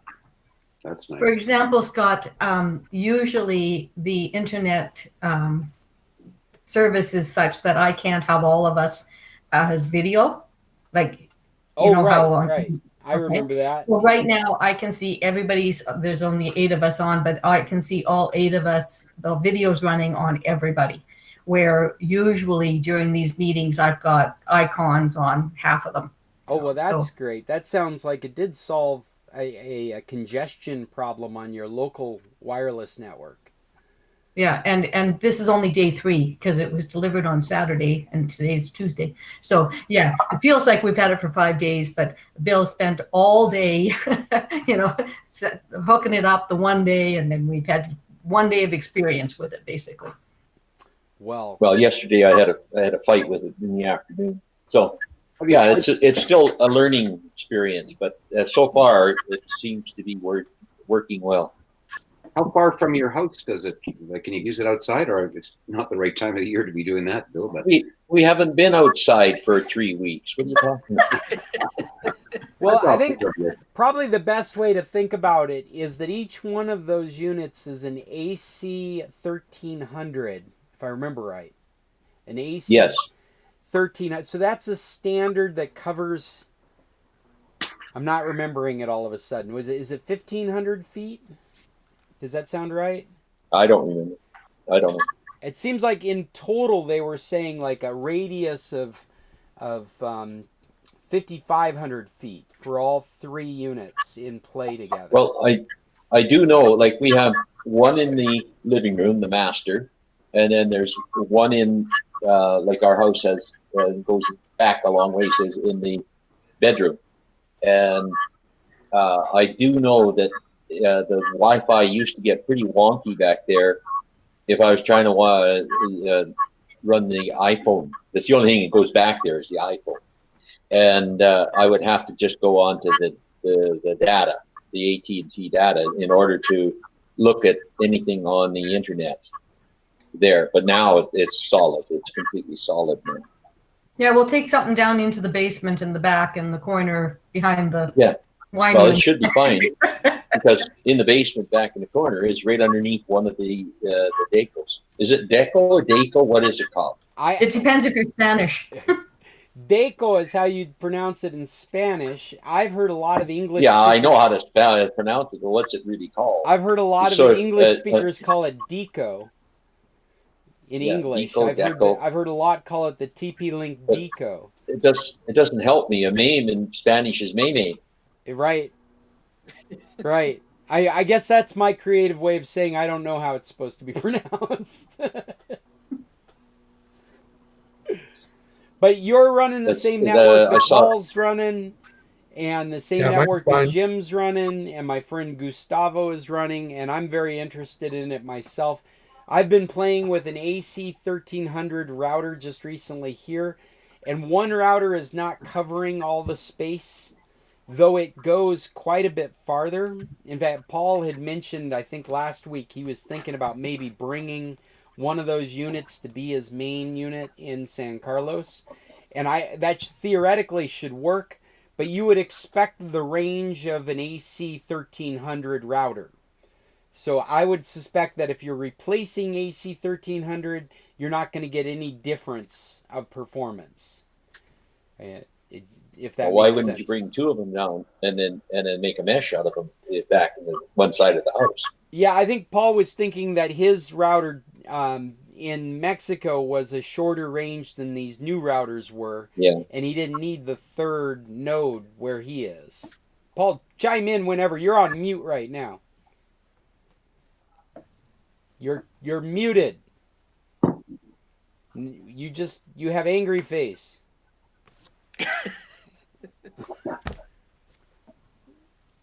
There you go. I'm only two of them now, and if I run a test in the living room where the source is, I get 530, and we pay for 500. You pay for 500 megabits a second? What? Yeah, well, we do because the old system was so weak. Well, you could probably dial it down by like 4/5. You'd probably still be happy. Well, down here in the basement, I've got the second node, and it's about 10 feet from me, and I get 30 up and 10 down. 30 down and 10 up. Oh, okay. Those are more reasonable numbers. Did you try hooking the third one up to see if you get better performance? I haven't yet, no. Again, I think because of what I understand about mesh technologies, before you make the decision to bring it to Mexico and commit it to Mexico, I'd hook it up just to see if it's not like adding another lane to your highway. Yeah, I will. Who knows how long I'm going to be here? Yeah. And when I'll get to Mexico again. Well, and that decision to bring it down to Mexico, like I was saying, I don't think you would get any better range from that device than you would any AC 1300 modem. We have AC. Yeah, I don't know. Oh, go ahead. In my house, I have the modem that Juan supplied. Yeah, and so if that is an AC 1300, there wouldn't be a difference between the two. Okay. If it was an AC I've got good 1300. strength in Mexico. We have AC 1300, AC 1750, and AC 1900. Oh, wow. And as I'm trying to bring this up, there's an AC 2200 now. And what these numbers, these numbers represent how far a range you can have fast connections. So in a nutshell, the bigger the number, the longer distance at faster rates. As the smaller the number, the distance at which you can go fast diminishes quicker. I do have a question though, because I'm sitting here with my laptop and I have my phone. If I do a speed test on the laptop, it's different than what I get on the phone. Why is that? Is that because of the device? Yeah, it would have to do with just your network Wi-Fi congestion in your area and how your devices deal with that. both your devices have a wireless at a specific generation, and then it has its own performance numbers within that generation. And so you've got there's a couple of layers that are affecting you, but I always think of devices as having their own personalities. And well, I was wondering if it was a difference in antennas. yeah, exactly. It could be a difference in antenna, a difference in the generation of Wi-Fi processor that's being used. And then each device has its own performance within that. Like it may have the same style antenna and the same style generation chip, but then you've got a Motorola and you've got a Dell, and they just behave differently within that generation. Yeah, okay. Yeah. They're both adequate, so it doesn't really matter. But that would explain the difference in, and what I was trying to describe is if you thought of the performance of Wi-Fi, the speed of Wi-Fi, as a graph, and you're watching that graph. Where's my camera? You're watching that line go down. That going down. I mean, what I'm thinking of is as you go through distance, as you expand out distance, you see your speed go down this line graph. The bigger that AC number is, the slower that line goes down. Your speed goes down as you go farther away, as you increase the distance. And what is a good ping? A good ping would be 19. Anything under 19 is a great ping. Well, I'm not a gamer, so it doesn't really matter that much. 19 would be bare minimum if you're a gamer. That's what you're hoping for. Well, that's cool, and you're very happy with yours still, Paul. I'm gonna have to buy this thing. Yes. Yeah, I am. Yeah. What should we end with? Does anybody have anything? Hey, I've got one last one for us. Can I just ask a non-computer? How about a song from Vivian? Actually, Kathleen, I wanted to talk to you very quickly about your name. You said something in an email about how it says Kate Munson. Yeah. And I think that's your Google account. Is that not true? I think that is true. Yeah, I think if you go into your Google account settings, you'll be able to change your name, and it'll appear in the Meet as Kathleen or whatever you want it to appear as. Yeah. Yeah, Kathleen is my name. Just a quick non-computer question. I have my vaccine coming up this next week, and looking for flights down to Guaymas. Are there no planes from Phoenix to Guaymas? No. Oh. No, there hasn't been for a while now. Hermosillo you can get a plane to, but Guaymas you can't. Yeah. The difference okay, is, that's what I'm finding. And me being a technical person, there is planes to Guaymas, just not from the United States. So if you wanted to spend twice, 3 times the amount, you could take a plane down to Mexico City and then take a plane back to Guaymas. The last time I checked. Wow. Yeah, you could do something crazy like that, but Hermosillo is really where people end up coming in from the States. There's also flights from Guaymas over to the Baja, Guaymas to La Paz. Oh yeah, that's right. And I also looked at, and the why I found that one was because we can fly from Calgary, Alberta, Canada, direct to La Paz, like twice a week during a certain season, and or maybe once a week, I guess it is, every Saturday. And then the flights from Guaymas over to La Paz were Salilito. I'm saying the wrong place. It was how do you say that one? Salilito. I don't think I know it. Salilito. Yeah, that's where it is. And so what happens is you fly over on a Thursday and you spend Thursday and Friday night on the Baja. You fly out on Saturday morning. Carol, back on Saturday. You fly on Tuesday. It's Loreto. Loreto. That's the one. Loreto. Wi-Fi. I just found the Wi-Fi specifications we were talking about.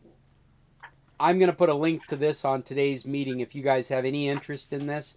But it's going into detail about the difference between the AC 1200, 1300, 1750, 1900. I guess we're expecting an AC 3000 specification that I was unaware of until I just looked at this. And that's Telmex? No, well, this is our Wi-Fi standards. And so when you're looking at buying routers, one of the reasons this Deco, I'm going to continue to say Deco because I like how it sounds, Deco M5 is one of the reasons that it's such a reasonable price is that it is at the beginning end of this spectrum of range. It's at AC 1300. And there are products out there that you'll see AC 1900 and apparently 2200 and AC 3000 are on the horizon. I see them in the spec document. I haven't seen them in products you could purchase. But I think the Deco M9 versus the M5, one of the big differences is that it supports AC 1900. And what that's saying to us, it's also one of the big differences is it's $100 more. And what it's also saying to us is that it has a longer range for speed. When you've got those high speeds through Wi-Fi, it can go farther in your house with the AC 1900. So when you're buying these products, you can make those decisions. I'm very happy to hear Bill's getting good range, Paul's getting good range. I've been up at Jim's house. He's getting great range using 3 nodes. And this device is at that beginning of the, like you could just buy products that would give you more range. The question is, do you need the more range? And that's why hearing your stories being successful are so encouraging. For $149, I mean, that's $100 cheaper than the next product, but it's half the price of the Euro. Well, actually, I guess Linda was telling us that the Euro, I didn't look into that. She was telling us a new price for the Euro. But if you can compromise range, then this is an amazing price. And if the range compromise is like Jim's house, well, that's plenty of range. I mean, if that's really the range we're talking about, is it goes through Jim's house, but it doesn't go out next door, well then that's plenty of range for $149. So that's what's got us talking about this particular model for the last few weeks. And I will provide a link to this document if you guys are interested in getting in the weeds about that stuff as well. Well, we are coming to the end of an over meeting. We're almost an hour over. I'm always surprised that we find ourselves that fascinating. I blame COVID.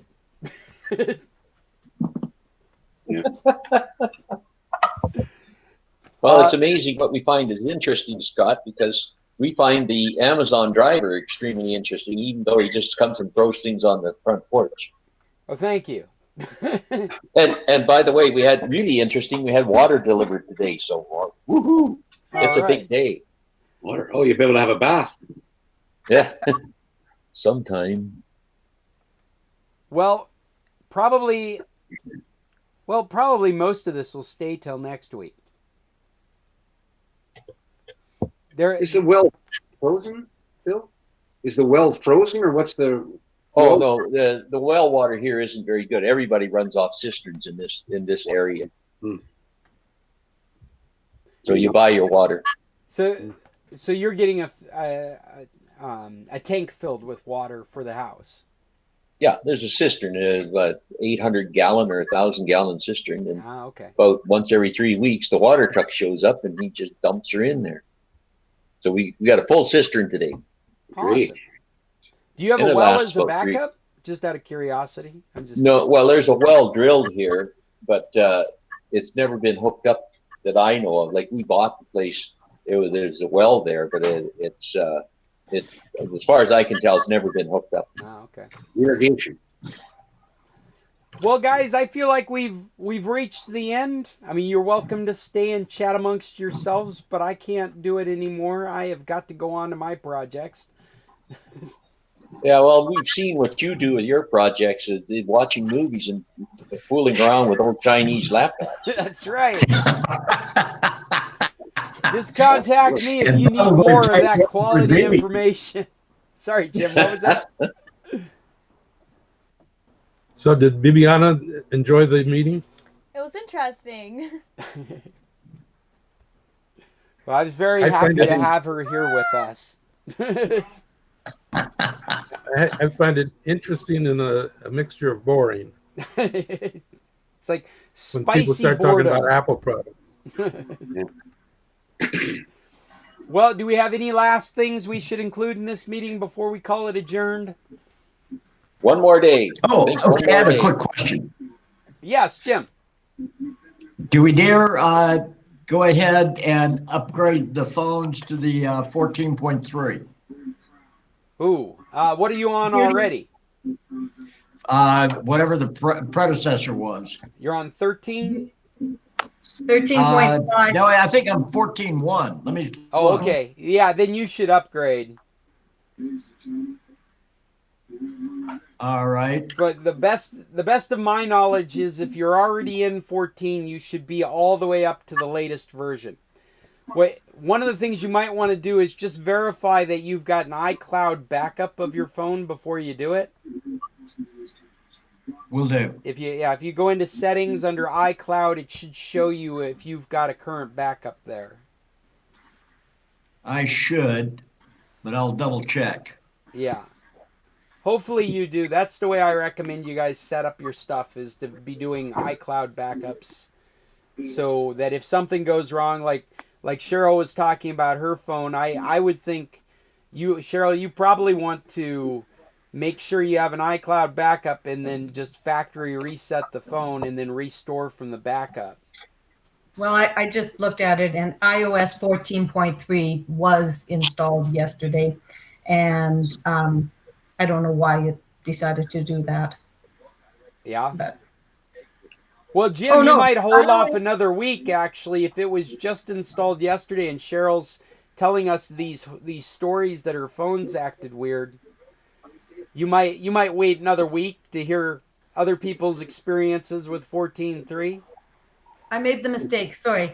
Actually, under my general about, the software version I'm on is 13.5.1, and it didn't change. The one that's available is 14.3. Okay. Yeah. And I'm not going to take it just by what Judy was saying. Yeah. So that's the way I've been taking the advice as well, Jim, is that if you're not on 14, you're in no hurry to move to 14 because they've had problems with it.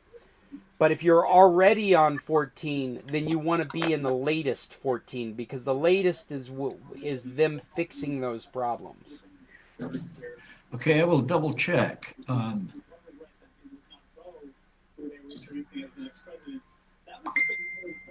Last thing I just wanted to mention, I'm building my photo book. We always do a photo book of our winter and then another one of our family time and our summertime.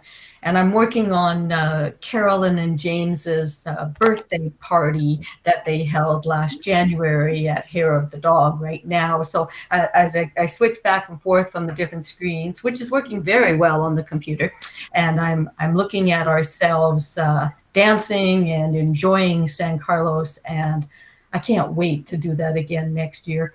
But for this year, I probably should be taking some pictures of our computer club meet because past books have had pictures from tequilas, so I should have one of these. There you go. I should grab a screenshot. Go to the YouTube channel and just start going through it, and you can snap screenshots from it. Yeah. You've probably got more pictures than you can handle. I'm going to do one right now. So everybody smile. Oh. Oh, I don't want to copy. I don't want to cover BB. My printer doesn't seem to be working. Oh, well. Did it work? No, it's my print screen didn't work, but I have another solution. Just a minute. Okay, everybody. Oh God. Oh, that's old tech. There we go. I was gonna say that's old tech. That's like the video recording of or a photocopy of a photocopy of a photocopy. Yeah. Anyways, a little musical interlude before we leave. Tomorrow. Tomorrow. Sorry. I posted the lyrics to Annie's Tomorrow on my Facebook and immediately got Trump hate from people. I was reading it this morning, Scott. I don't know how you can stand it. I don't know why you have not blocked GB. I have found the ability to post the most innocent of topics and have the most Trump hate you can imagine. I can't believe the things that he says about Biden, and it just, yeah. But there's somebody else that I believe that is posting on your sites, which I have blocked on Facebook, so I don't see her posts anymore. Well, I've always had an attitude where it's like information wants to be free, and these people out themselves every time they say something, every time they open their mouth. And who wants to lose track of them? I mean, right? Like, better the devil you know. Better the devil you know. Yeah, but Scott, once they get their vaccination, they're going to have microchips anyway. We'll be okay. I loved that post too. Well, you guys have an awesome day, and I can't wait to speak to you next week. And we'll call this a closed meeting. We're done. Everybody tech on. Yeah. All right. Stay safe. Bye, everybody. Au revoir. Bye-bye. Adios. Oops, Paul's gone. Paul. Bye, guys. Paul, are you there? Yeah, I'm here. What place are you resting in right now? What's San Pedro, California, part of Los Angeles. All right. So you could go to San Carlos if you wanted to. Hey, yeah. I don't mean to interrupt you guys, Mom. I'm going to send you a link, okay? Yeah. Okay. Okay. So get on Facebook. So it's a 2-day trip. We usually stay in. Let me hang up here. I forget. See you guys. You know where I. Let's make a quick meet with Mina. Okay. I'm sure she's just excited to see you.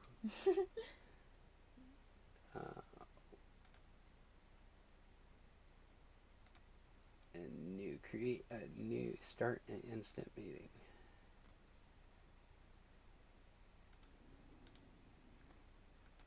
And let me send that over to Mina on Facebook.